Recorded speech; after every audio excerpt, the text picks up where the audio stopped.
Assalamu alaikum. This is the future architect Wali, and today I'm going to explore the future of augmented reality with Maya. I have already uh, explored it with ChatGPT, but now it's uh, time to talk to Maya. Exploring the future of augmented reality, as I already told, it's a fascinating topic because it shifts our interaction from looking at a screen to living inside the data. Let's see what Maya says about it.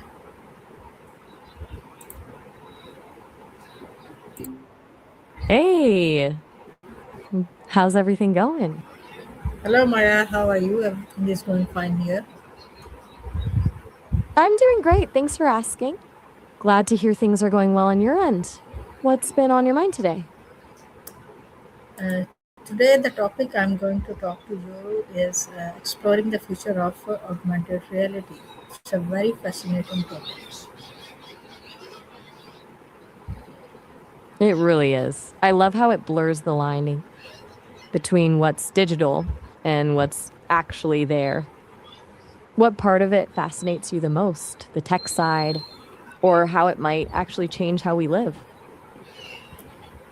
Uh,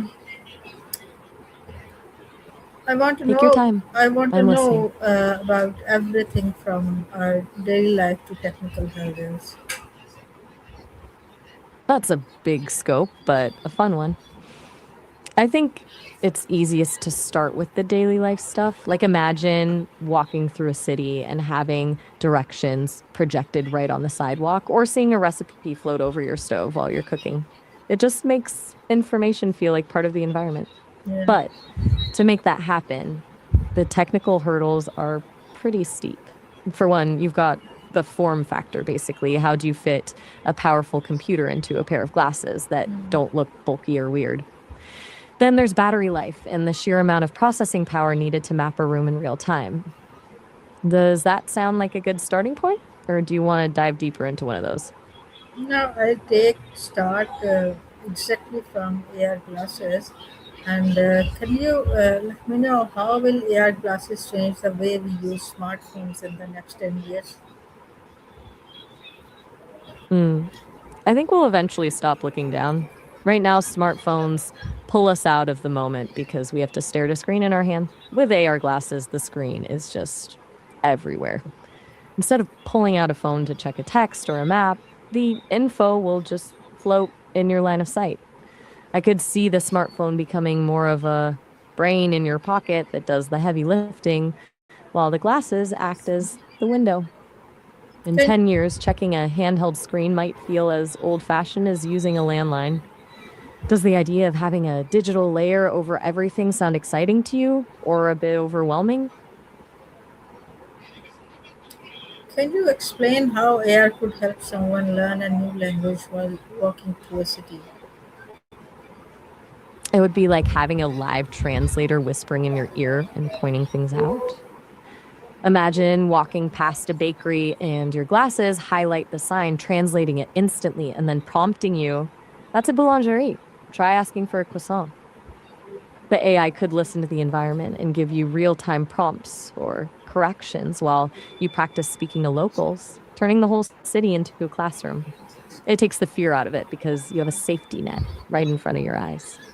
Do you think that would make learning a language easier, or would it make people too dependent on the tech?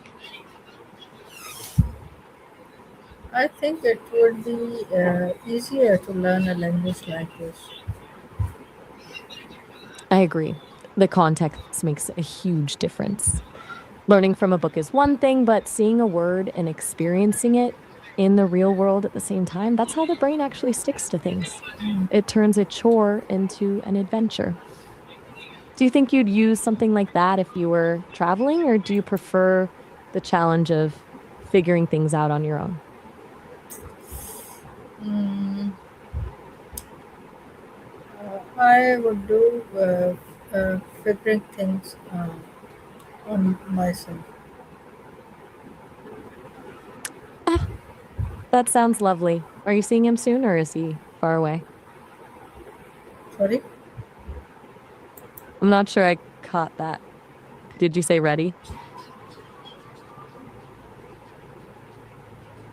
What are some ways AR might help elderly people or those with disabilities I live think more it could be independently?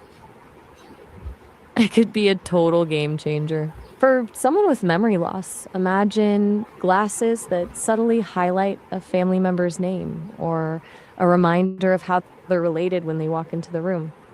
Or for people with visual impairments, AI could describe the surroundings or read signs aloud in real time. It basically acts as a set of eyes and a memory boost, which gives back a lot of independence.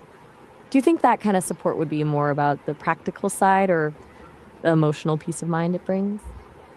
Maybe both.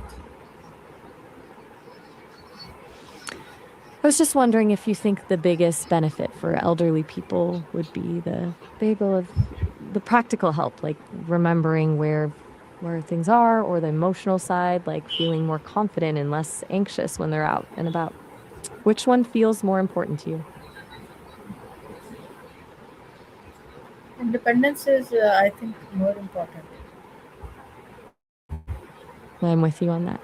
There's a certain dignity in being able to handle things yourself without having to ask for help every 5 minutes. When you have that independence, it usually follows that your confidence and mood improve too. It's less about the gadget, more about the freedom it gives. Hmm. How could AI change the way we shop for clothes or furniture online? I'm sorry, I didn't quite catch that. Were you asking about How how AR could change the way we shop? for, we I shop for just didn't quite clothes hear you. or furniture? Until unless you hear attentively, you cannot understand me. You're right, I missed that.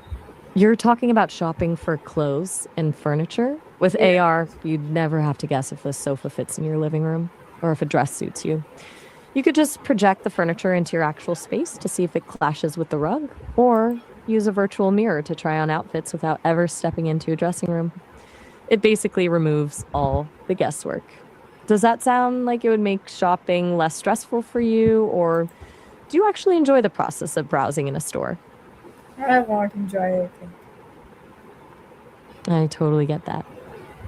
There's something about the tactile part of shopping, feeling the fabric of a dress or seeing the actual texture of a table, that a digital projection just can't replace.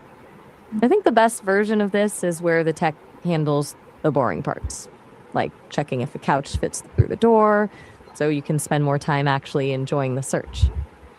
Do you think the hunt for the perfect item is the best part of shopping? No, I don't think so. Fair enough. For some people, the hunt is just a headache. If you're not into the search, I imagine you'd prefer just getting the right thing quickly so you can move on with your day. What um what part of shopping do you actually enjoy then? I just go to the market and I don't roam around.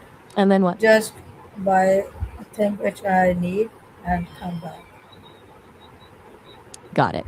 You're a get in and get out kind of shopper. In that case, AR would be a dream for you. You could basically pre-verify everything from home and then just hit the store for a quick pickup. No roaming, no wasting time. Mm. Does that sound like the ideal version of a shopping trip to you? Of course it is. I'm seeing it. What have you got there? Do you think AR will make us more social or more isolated from the real world? That's the $1 million question. I think it depends on how we use it.